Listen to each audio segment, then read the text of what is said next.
Hi friends, അപ്പോൾ നമ്മൾ ഒരു ദിവസത്തെ ഉച്ചയ്ക്കുള്ള തയ്യാറെടുപ്പാണ് കേട്ടോ. അപ്പോൾ ഒരു ചാറിന് വേണ്ടിയിട്ട് ഇന്നൊരു സാമ്പാറാണ് വെക്കുന്നത്. അത് ഞാൻ വഴുതനങ്ങ സാമ്പാറാണ് വെക്കുന്നത് കേട്ടോ.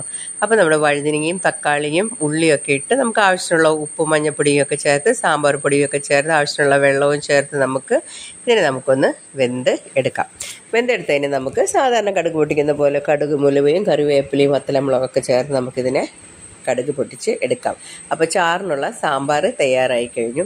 അപ്പോൾ ഇന്ന് മത്തിക്കറിയാണ് വെക്കുന്നത് കേട്ടോ. അപ്പോൾ നല്ലപോലെ കഴുകിയെടുത്ത മത്തിയാണ്. അപ്പോൾ നമുക്ക് ഇതിനകത്തുനിന്ന് വറക്കാനായിട്ട് കുറച്ചെടുത്ത് മാറ്റാം.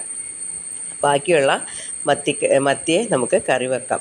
അപ്പോൾ നമുക്ക് മത്തി കറി വെക്കാനായിട്ട് ഇതിനകത്തോട്ട് നമ്മൾ മത്തിക്കറിയിലേക്ക് ആവശ്യത്തിനുള്ള എല്ലാ മുളക് പൊടിയും കാശ്മീരി മുളകാണ് കുറച്ച് കൂടുതൽ ചേർക്കുന്നത് കേട്ടോ. കാശ്മീരി മുളകും പിന്നെ കുറച്ച് മല്ലിപ്പൊടിയും മഞ്ഞൾപ്പൊടിയും എല്ലാം ആവശ്യത്തിനുള്ള പുളിയും എല്ലാം ചേർത്ത് പച്ചമുളക് കീറിയിടുക. അങ്ങനെ നമ്മൾ ആവശ്യത്തിനുള്ള എല്ലാം നമ്മൾ ചേർത്തതിന് ശേഷം നമുക്ക് ആവശ്യത്തിനുള്ള വെള്ളം ഒഴിച്ച് നമുക്കിതിനെ അടച്ച് വെച്ച് നമുക്കിതിനെ ഒന്ന് പറ്റിച്ചെടുക്കാം. അപ്പോൾ മത്തിക്കറി നല്ലപോലെ പറ്റി വന്നിട്ടുണ്ട്. ഈ സമയത്ത് നമുക്ക് പച്ച വെളിച്ചെണ്ണ നമുക്കിതിനകത്ത് തൂരം. അപ്പോൾ കറിവേപ്പില ഓൾറെഡി ഞാൻ ഇട്ടിട്ടുണ്ട്.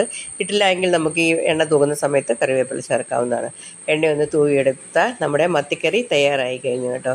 അപ്പോൾ ഇനി നമുക്ക് വേണ്ടത് എന്തെങ്കിലും ഒരു തോരണോ മെഴുക്കുവരട്ടിയോ വേണം. അപ്പോൾ ഞാൻ നേരത്തെ മെഴുക്കുവരട്ടി വെച്ചതിൻ്റെ കുറച്ച് അച്ചിങ്ങ ബാക്കി ഉണ്ടായിരുന്നു. അപ്പോൾ ആ അച്ചിങ്ങ മാത്രം തികയത്തില്ല. അപ്പോൾ അതിൻ്റെ കൂടെ ഞാൻ 2 കായം ഉണ്ടായിരുന്നു. അപ്പോൾ ഈ സാമ്പാർ കിറ്റിനകത്തെയാണ് കേട്ടോ. അപ്പോൾ ആ 2 കായം കൂടെ നമ്മൾ അരിഞ്ഞെടുത്ത് എന്നിട്ട് നമുക്ക് ഇതിനോട്ട് ആവശ്യത്തിന് പച്ചമുളക് കീറിയിടാം നമുക്ക്. അപ്പോൾ ഞാൻ ഇന്ന് മുളക് പൊടി ഞാൻ ഇതിനകത്തോട്ട് ചേർക്കുന്നില്ല. കാരണം മത്തിക്കറിയിലൊക്കെ ആണെങ്കിൽ എല്ലാത്തിലും നല്ല മുളകുള്ളതാണ്. അപ്പോൾ നമുക്ക് പച്ചമുളക് ഇട്ടിട്ട് നമുക്കിതിന് എണ്ണയൊക്കെ ഒഴിച്ച് നമുക്കിതിന് നല്ല രീതിയിലൊന്ന് വഴട്ടിയെടുക്കാം. നല്ല സൂപ്പർ ഒരു മെഴുക്ക് പുരട്ടിയും അപ്പോൾ തയ്യാറായി കഴിയും കേട്ടോ. അപ്പോൾ നമുക്ക് ഇത്രയൊക്കെ ആയി കഴിഞ്ഞിട്ടുണ്ടെങ്കിൽ നമ്മൾ മസാല പുരട്ടി വെച്ചിട്ടിരിക്കുന്ന നമ്മുടെ മത്തി. അപ്പോൾ മത്തിയിലെ ഇത് നെയ്യുള്ള സമയമായതുകൊണ്ട് ഇതിനകത്ത് നമുക്ക് ഇതിൻ്റെ മുട്ടയും എന്തോ പറയത്തില്ലേ, അത് എടുത്ത് മസാല പുരട്ടി വെച്ചിട്ടുള്ളതാണ്. അപ്പം നമുക്ക് അതും കൂടെ വറക്കണം. അപ്പോൾ നമുക്ക് ഫസ്റ്റ് മത്തി വറുത്തെടുക്കാം. അപ്പോൾ നമ്മുടെ മത്തി നമുക്ക് 2 സൈഡും മറച്ചൊക്കെ ഇട്ടുകൊണ്ട് നമുക്ക് ഇവിടെ മത്തി വറുത്തെടുക്കാം. മത്തി വറുത്തെടുത്തതിന് ശേഷം നമുക്ക് ഇതിനകത്തുനിന്ന്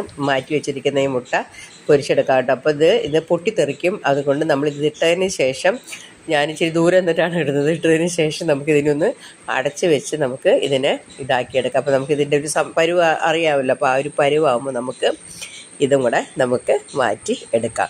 അപ്പോൾ ഒന്നൊരു ദിവസത്തിന് നമുക്ക് സാമ്പാറും മത്തിക്കറിയും മത്തി വറുത്തതും അതിന് മുട്ട വറുത്തതും പിന്നെ നമുക്ക് അച്ചിങ്ങ മെഴുക്ക് പുരട്ടിയും അല്ലെങ്കിൽ അച്ചിയും കായും കൂടിയുള്ള മെഴുക്ക് പുരട്ടിയും അപ്പോൾ ഒരു ദിവസം എല്ലാ അമ്മമാർക്കും ഉണ്ടാവും. ഒരു ദിവസം നമ്മൾ എന്താണ് ചെയ്യേണ്ടതെന്നുള്ള ഭയങ്കര ടെൻഷനായിരിക്കും.